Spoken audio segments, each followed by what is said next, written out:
História do Ishi, quadrinho do Sam e da Ellie, Byakuya era de verdade, cenas iguais. Nesse vídeo vamos comentar 40 detalhes, easter eggs, curiosidades e muitas referências nesse quinto episódio de The Last of Us. Então vamos nessa! Resistir, sobreviver. Isso aí, porra!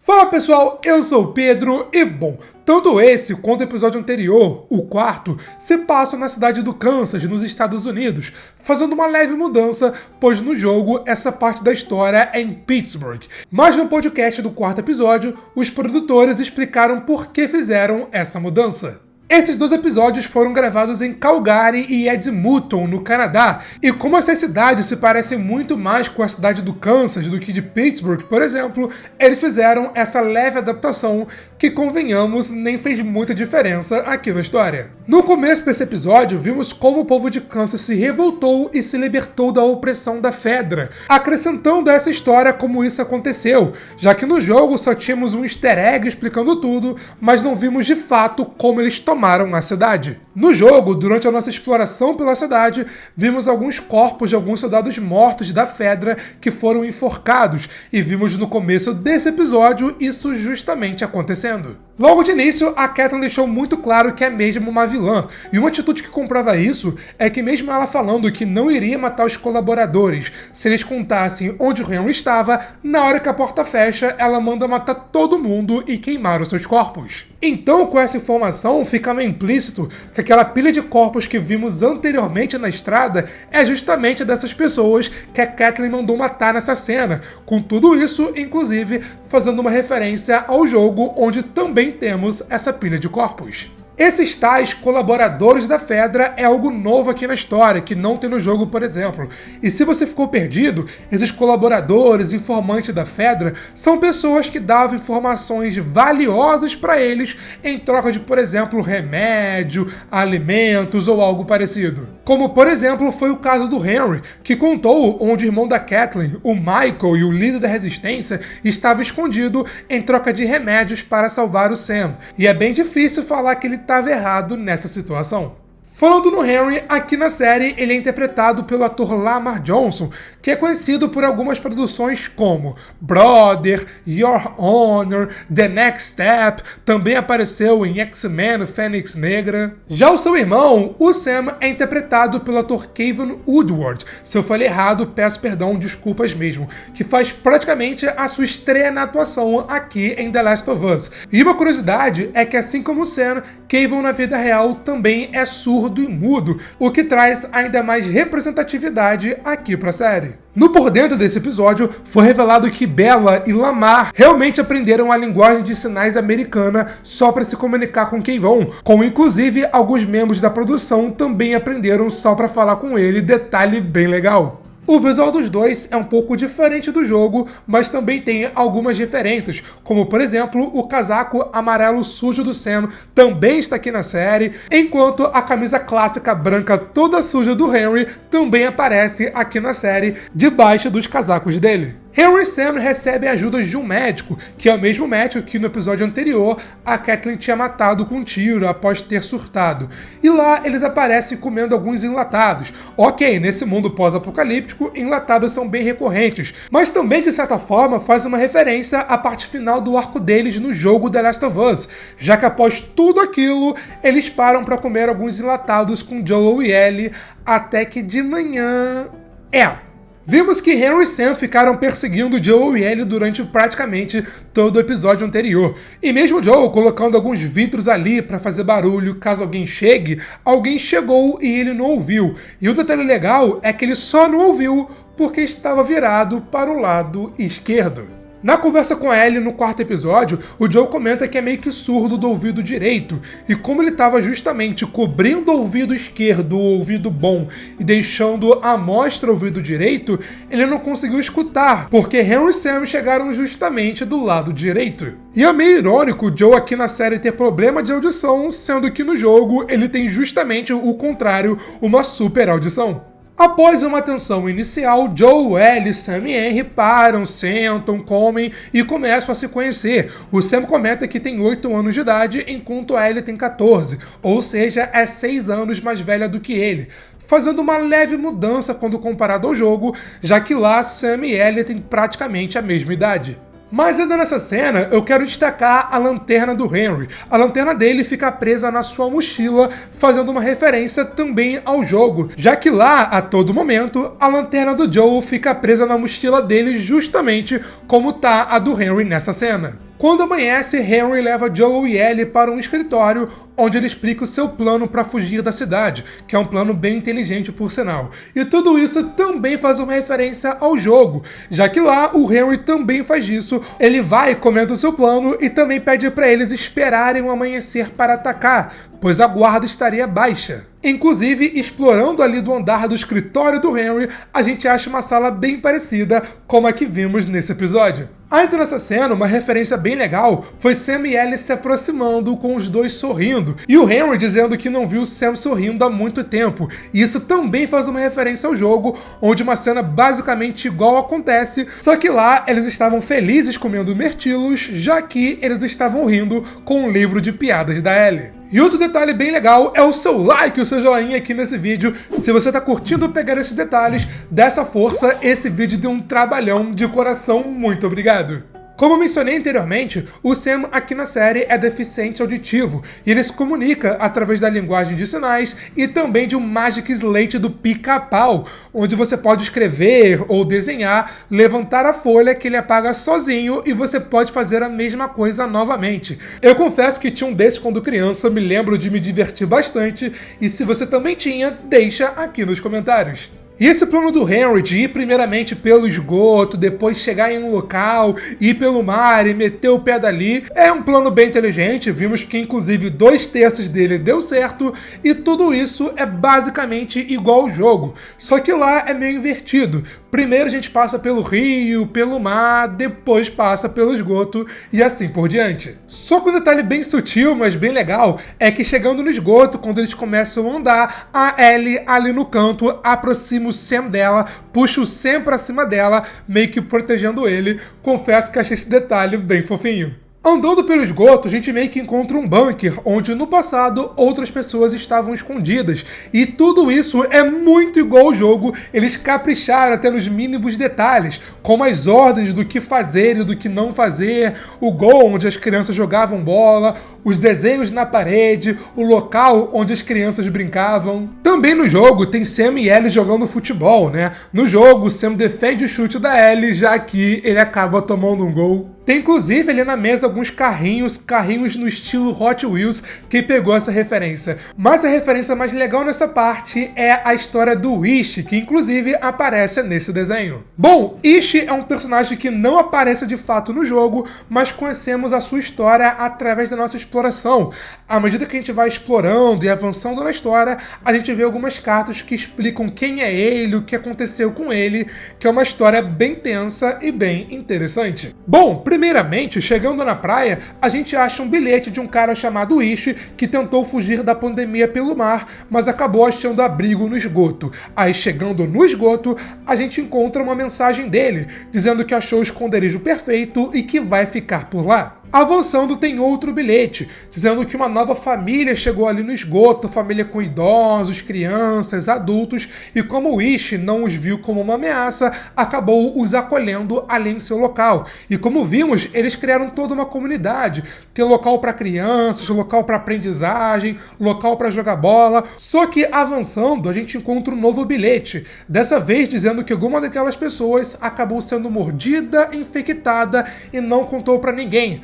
Até que, eventualmente, essa pessoa acabou mordendo outra e tal, e assim por diante. A gente, inclusive, encontra essas mesmas pessoas que foram infectadas, já no estágio espreitador, perseguidor, nessa parte da história. Ele consegue fugir do esgoto, coloca, inclusive, uma mensagem para ninguém entrar ali dentro, após a gente ter passado por tudo aquilo, e avançando em uma das casas, a gente encontra um novo bilhete dele, dizendo que ele conseguiu fugir com uma das mães, que ficou horrorizada por tudo que aconteceu. Esse bilhete foi o último que tivemos sobre o Ishi, então não dá pra saber o final dessa história. Se eles acabaram morrendo juntos de fome, por exemplo, se eles fugiram. Eu não acho que, por exemplo, o Ishi virou aquele atirador ou algo parecido, não sabemos, mas vimos que tudo isso foi referenciado aqui nesse episódio.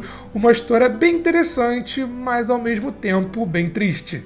Ainda no bunker, o Sam acha ali no meio um quadrinho da Savage Starlight, que é uma série de quadrinhos que a gente encontra enquanto explora o jogo, com o Joe direto pegando alguns quadrinhos e guardando porque a Ellie é muito fã deles, assim como na série, com a própria Ellie no segundo jogo pegando vários durante a sua exploração. Esse especificamente que aparece aqui na série com o Sam, o Acratian, eu acho que eu falei certo, só aparece no segundo jogo bem mais pra frente na história. E uma das frases mais famosas desse quadrinho é o famoso Endure and Survive, com o Sam inclusive ensinando a Ellie como fala isso na linguagem de sinais. E Endure and Survive, resistir e sobreviver em português, é inclusive o nome desse quinto episódio. O Henry para e conta sua história para o Joe, onde ele comenta que fez o que ele fez porque precisava de um remédio para curar o Sam, que sofria de leucemia. A termo de curiosidade, leucemia é um câncer que afeta os tecidos formadores de sangue, incluindo a medula óssea.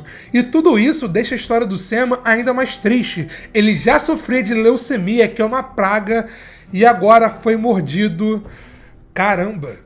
Sendo do esgoto, eles dão de cara com aquele sniper FDP. Sim, eles adaptaram essa parte e eles capricharam nos detalhes. A arquitetura da casa do sniper é bem parecida com a do jogo, e assim como na série, no jogo a gente é obrigado a ir de mansinho, desviando de tudo, chegar na casa do sniper e matar ele. Eles mandaram bem demais nessa adaptação. Além disso, um detalhe bem sutil nessa parte, que você pode não ter percebido, é que o Henry em dado momento pega o Sam e tenta meter o pé sozinho dali, deixando Joel e Ellie, mas quando vê que deu ruim, ele acaba voltando. E todo esse lance também faz referência ao jogo, já que lá, quando a situação azeda, o Henry pega o Sam e mete o pé dali sozinho, mas eventualmente a gente os encontra ali na praia. Joe acaba sendo obrigado a matar o sniper e ele mesmo assume o controle da situação, também matando o motorista daquele caminhão escrito Run, que acaba batendo e eventualmente o caminhão explode,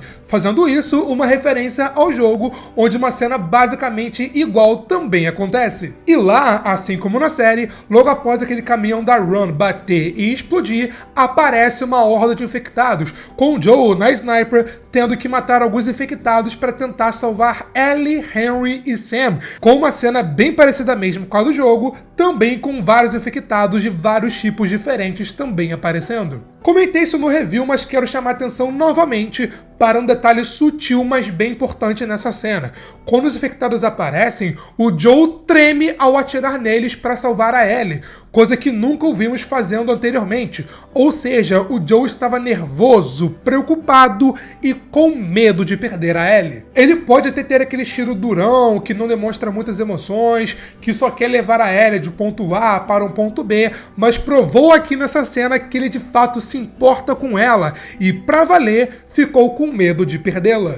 Falando dos infectados, um detalhe bem interessante é que a grande maioria deles são espreitadores, perseguidores no caminho para se tornarem instaladores, como por exemplo aquela criancinha. Ou seja, toda aquela história do bunker que eu mencionei anteriormente do Ishi aconteceu apenas alguns meses antes de Joe, Ellie, Henry e Sam aparecerem ali no local. Mas também há alguns infectados que estavam há mais tempo no esgoto. O Henry menciona anteriormente que a Fedra jogou vários infectados há 15 anos atrás lá no esgoto, e um deles acabou virando um Byaku. O Byaku é o quarto, mais avançado e mais forte tipo de infectado aqui no universo de The Last of Us. Sim, tem o Rei dos Ratos, mas o Rei dos Ratos é uma anomalia e não um estágio de infecção. Nesse caso do Byaku, a pessoa teve todo o seu corpo infectada, com placas de fungo crescendo ao redor do seu corpo que servem como armadura. Os Byakus são resistentes a armas brancas, então faca, não faz nenhum dano nele, mas em compensação, eles são mais vulneráveis ao fogo. Então quando você enfrenta um Byaku, taca uma molotov ou lança chamas nele, deixa o bichano pegando fogo, descarrega todo o seu pente, porque uma hora ele cai. Os Byakus têm uma variante, que são os trôpegos, que só aparecem durante os eventos do segundo jogo de The Last of Us, mas os Byakus são mais resistentes e mais fortes, como vimos uma boa demonstração aqui nesse episódio. E eles mandaram bem em toda a recriação do estilo do Byaku, desde o rugido até o jeito de andar, que é meio atrapalhado, ele correr em cima da vítima e acabando com ela de forma bem violenta. Só que o detalhe mais legal envolvendo o Byaku é que ele é de verdade, de certa forma. Todo o visual dos infectados, instaladores, perseguidores, é tudo real, é tudo maquiagem e próteses que foram feitas pelo excelente maquiador Barry Gower. Então sim, aquele visual é de verdade. Claro, tem um pouquinho ou outro de CGI, até porque não custa nada para melhorar e deixar o visual mais realista, mas digamos que 99% de todo o visual do Byaku é de verdade, é real. Enquanto o Byaku mata os capangas da Kathleen, Ellie se livra da mini instaladora, digamos assim, e vai salvar Henry e Sam, matando 12 instaladores com facadas no pescoço. E tudo isso faz também uma referência ao jogo, já que lá uma das maneiras de matar um instalador é você justamente ir de mansinho, de fininho e dar uma facada no pescoço dele. Inclusive foi nessa cena que o Sam foi mordido. Antes dela chegar, tem um breve take que mostra o instalador puxando a perna dele, meio que indicando que foi aí que ele acabou sendo mordido. Falando no instalador, outro detalhe bem legal é a ironia que a série trouxe. Anteriormente, antes deles aparecerem, a Kathleen não demonstrou nenhum remorso em matar Sam e Ellie. Afinal, crianças também morrem. Mas aqui ela foi morta justamente por uma criança mini quase virando uma instaladora, que talvez seja inclusive uma das crianças que estava escondida naquele bunker. Após a grande tensão, as coisas se acalmam e vimos uma conversa do Joel com Henry, dele os convidando para continuarem a jornada com eles, pois agora eles vão rumo ao Wyoming achar o Tom, irmão do Joel, que era um vagalume. No jogo, Henry e Sam estavam justamente procurando os vagalumes para se alistarem e tentarem achar algum local para ficarem seguros, já que na série eles queriam apenas fugir da cidade, porque o caos estava reinando, mas de qualquer maneira aqui na série eles também iriam rumo aos vagalumes, assim como no jogo. Enquanto eles conversam no quarto, Sam e Ellie se abrem um para o outro, com o Sam perguntando do que a Ellie tem medo. A Ellie inicialmente brinca, diz que tem medo de escorpiões, mas logo depois se abre e conta que tem medo de ficar sozinha, com o Sam tendo uma dúvida de que se as pessoas ainda estão dentro dos infectados. E toda essa conversa faz uma referência ao jogo, onde uma conversa basicamente igual também acontece, mas aqui na série, essa conversa ser através do Magic Slate deixou tudo ainda mais triste e, de certa forma, ainda mais pesado. E um detalhe é que o Sam foi mordido na perna, e segundo essa tabelinha que vimos no primeiro episódio, quando a mordida é na perna, a pessoa tem mais ou menos de 12 a 24 horas para se tornar infectado.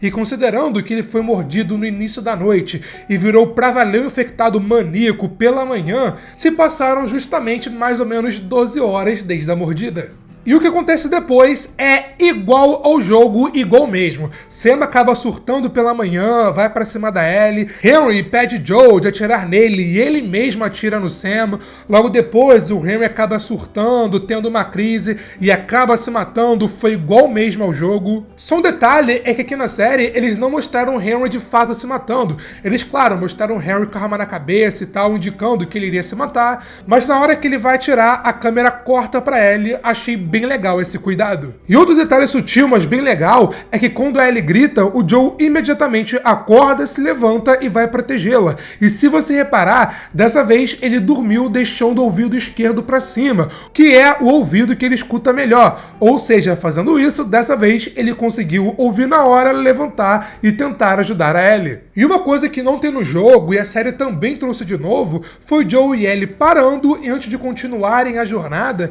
eles pararam e enterraram o corpo do Henry e do Sam. Confesso que também achei isso bem legal. E um detalhe sutil nessa cena é que a Ellie dá uma mochila para o Joel. Essa mochila é do Henry. O Joel meio que tinha perdido a sua mochila no carro do Bill anteriormente e não deu tempo de recuperar, mas agora ele tem uma nova mochila para carregar as suas coisas. Inclusive, quando o Joel vira de costas, vimos que ele está carregando consigo aquela faca que anteriormente o Brian deu para ele, e vimos que ele de fato guardou, botou ali no coldre para quem sabe usar no futuro. E tem um paralelo bem interessante nessa cena com o segundo episódio. Lá, após a morte da Tess, vimos o Joel tomando partida para ir embora, enquanto a Ellie fica parada, reflexiva e só depois vai atrás dele. Já que as coisas se inverteram, é o Joel que fica parado, reflexivo, com a Ellie tomando partida de ir sozinha na frente, até que o Joel vai atrás dela. Bom, Joel e Ellie se reúnem e partem rumo ao Wyoming. Eles estão partindo a pé rumo ao Wyoming. No jogo, após a morte do Henry e do Sam, até a parte que eles encontram o Tommy, tem meio que um cortezinho, um avanço temporal, mas na série eles não sei se vai ter esse salto temporal, mas eles pelo menos explicam que Joel e Ellie foram até lá andando. Meu amigo, que disposição! Detalhe que eles andando lado a lado, indo embora rumo ao oeste, lembra muito o final da abertura aqui da série, que os dois também aparecem juntos ali no cantinho. Detalhe bem interessante. Mas bom, enquanto eles estão andando e também nos créditos, toca a música Fuel the Fire, da cantora Agnes Zobel, que traduzindo o nome da música é Alimentar o Fogo, que quando você para e lê a letra, tem tudo a ver com a história do Henry e do Sam. Agora os dois continuarão sua jornada rumo ao Wyoming, rumo ao Tommy, para tentar achar os vagalumes e com os vagalumes tentar achar uma cura, para quem sabe impedir que mais pessoas passem pelo que Henry e Sam passaram nesse episódio.